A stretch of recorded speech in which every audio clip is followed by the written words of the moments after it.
Bonjour à toutes et à tous. Dans ma précédente vidéo, je vous ai parlé du chaos intérieur que vivent les femmes victimes de violences. Aujourd'hui, j'aimerais aborder une autre idée reçue que l'on entend très souvent. Elle n'avait qu'à partir. Cette phrase paraît simple. Pourtant, derrière cette décision de partir se cache souvent l'une des démarches les plus difficiles qu'une femme puisse avoir à accomplir dans sa vie. Partir demande un courage immense.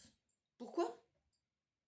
Parce qu'il ne s'agit pas simplement de fermer une porte et de s'en aller.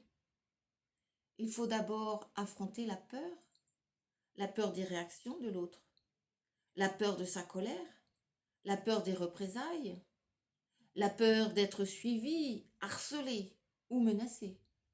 Certaines femmes savent parfaitement que leur conjoint ne va pas accepter la séparation. Elles savent que le danger peut parfois augmenter au moment où elles décident de partir justement. Il y a ensuite la question des enfants. Quand une femme est seule, la décision est déjà difficile. Mais lorsqu'il y a des enfants, tout devient plus complexe. Où aller? Comment les protéger? Comment leur expliquer? Comment assurer leur sécurité? Comment continuer à être une mère rassurante alors que l'on est soi-même en pleine tempête? Il y a également la question de l'argent. Beaucoup de femmes ont été fragilisées économiquement. Parfois, la CAF est même versée sur le compte de l'homme. Certaines ont arrêté de travailler. D'autres gagnent moins que leur conjoint. Certaines n'ont tout simplement pas les moyens financiers de repartir de zéro. Partir signifie parfois devoir trouver un logement, du mobilier, de quoi nourrir les enfants, payer des frais administratifs et continuer à faire face aux dépenses du quotidien. Il y a aussi le logement. Avoir décidé de partir ne signifie pas avoir un endroit où aller. Toutes les femmes n'ont pas de famille disponible. Toutes n'ont pas des amis pouvant les accueillir. Certaines se retrouvent face à cette question angoissante. Où vais-je dormir demain? Et puis, il y a l'isolement. Certaines familles ne savent rien. D'autres ferment les yeux. Certaines personnes ne comprennent pas.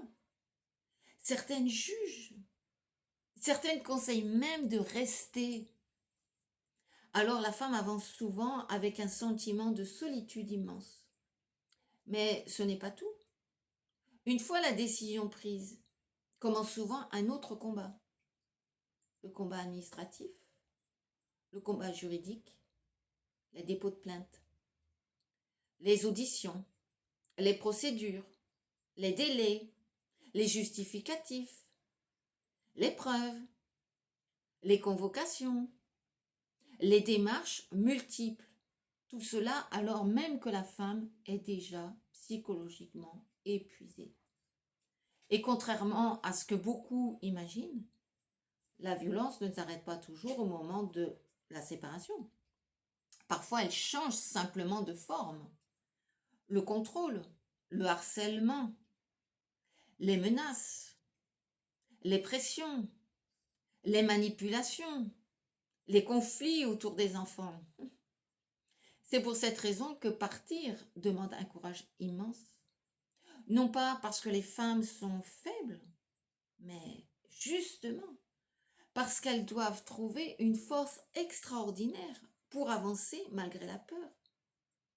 J'aimerais aujourd'hui dire à toutes ces femmes, vous êtes courageuses, vous êtes bien plus fortes que vous ne le croyez. Et même si le chemin semble interminable, aujourd'hui, il est possible de retrouver un jour davantage de paix, de sécurité et de liberté. Dans une prochaine vidéo, j'aborderai plus précisément les enfants au cœur de ces situations de violence et ce qu'ils vivent eux aussi au quotidien. Je vous souhaite une belle journée, prenez bien soin de vous.